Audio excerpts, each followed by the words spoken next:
안녕하세요. 번역가 혜민입니다. 일단 배경이 바뀌었죠?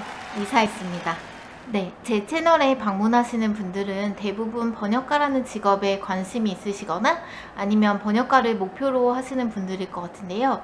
그런데 제가 얼마 전에 이런 질문을 받았습니다. 번역가를 제외하고 일본어를 살릴 수 있는 직업이 뭐가 있을까요? 일본어를 좋아하고 일본어와 관련된 일을 하고는 싶은데 번역가는 아닌 것 같다 라고 생각을 하셨나봐요. 제가 너무 여기서 어렵게 얘기를 해가지고 번역가라는 직업에 대한 진입장벽이 되게 높게 느껴지게 만든 건 아닌가 싶습니다. 그런데 이런 분들이 굉장히 많으실 것 같아요. 사실 저도 일본어를 옛날부터 좋아하기는 했지만 저도 처음부터 출판 번역가를 목표로 하고 공부를 했었던 것도 아니고 특별히 책을 좋아하는 편도 아니었거든요. 예전에도 제가 영상에서 말씀드린 적이 있는데 저도 그냥 막연히 일본 문화를 좋아하고 일본어를 좋아하는 학생이었던 시절이 있었습니다. 그리고 일본어를 좋아했기 때문에 기왕이면 일본어를 활용할 수 있는 직업을 갖고 싶다고 생각을 했는데 되게 막연했었던 것 같아요. 그래서 취업 사이트 같은 데를 찾아봐도 별게 없었던 것 같고 그렇습니다.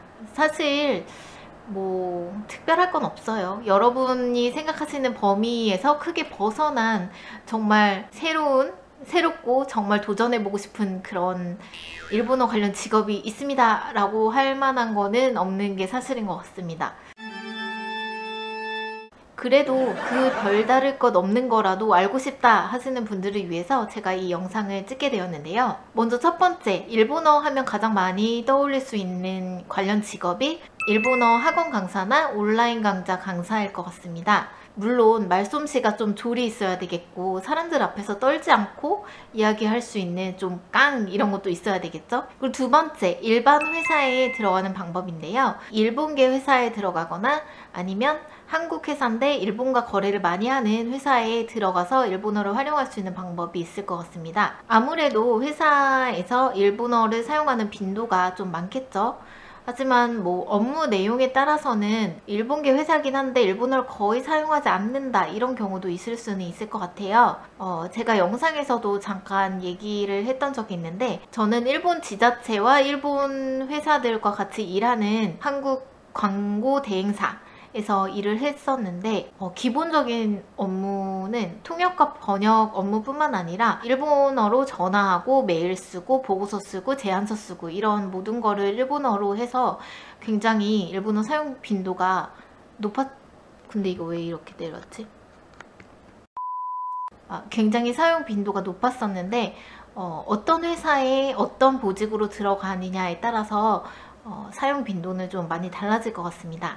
세 번째, 여행사에 들어가는 건데요. 일본 여행 상품을 주로 취급하는 여행사에 들어가시면 루트 개발이라고 해야 되나요? 그 여행 패키지 상품을 짜는 그런 개발 업무를 맡게 되신다면 일본으로 출장을 갈 일도 있을 것 같고 일본 현지에 전화를 해서 호텔이나 숙박시설 같은 거나 음식점이나 이런 데를 섭외하는 일도 굉장히 많이 할 것 같습니다. 네 번째, 이건 여러분들이 잘 생각하지 못하시는 부분일 것 같은데요. 바로 출판사에 들어가는 겁니다. 물론 외국어를 많이 사용하는 부서일 거라는 보장은 없지만요. 출판사의 일본 서적 관련 부서에 들어가시면 외국 서적을 검토하거나 일본 출판사와 연락할 기회가 있을 겁니다. 좀 대형 출판사에서는 새로 번역 출간한 책을 찾으러 일본의 서점 투어를 가는 일도 있다고 합니다. 그러니까 이런 기회를 노려보시는 것도 좋을 것 같습니다. 그리고 질문을 주신 분께서는 이거 외에 번역 외에 다른 거를 알려달라고 하셨는데 다른 분들이 또 궁금해 하실 수 있으니까 제가 일본어를 활용할 수 있는 대표적인 직업인 통역사와 번역가에 대해서 짚고 넘어가도록 하겠습니다. 먼저 통번역사라고 하면 프리랜서가 있고 인하우스가 있는데요. 프리랜서는 일단 어떤 단체나 회사에 소속되지 않고 개인적으로 일을 건당으로 하는 사람이 프리랜서 통번역사가 되겠죠. 그리고 인하우스 통번역사는 어떤 회사에 소속돼 가지고 통역과 번역 업무를 주 업무로 하는 사람을 말하는데요. 그런데 인하우스 통번역사는 대부분이 통번역 대학원 출신자가 많은 것 같은데 요즘에는 또 꼭 그렇지만은 않은 것 같아요. 저도 몇 년 전에 S전자에서 인하우스 통번역사로 일하지 않겠냐는 스카우트 제의를 받은 적이 있거든요. 그런데 저는 통번역 대학원은 나오지 않았습니다. 아무튼 이상으로 일본어 관련 직업에 대해서 알아봤는데요. 본인의 일본어 실력에 따라서 그리고 본인이 원하는 일본어 사용 비중에 따라서 잘 생각을 해보시고 그 직업을 가지기 위해서 준비를 하시길 바랄게요. 그리고 이거 외에도 다른 것도 굉장히 많을 수 있으니까요. 혹시 다른 게 또 있어요 하시는 분들은 댓글 남겨주시고요. 이 영상이 도움이 되셨다면 좋아요, 구독 꾹꾹 눌러주시고 댓글도 많이 남겨주세요. 감사합니다.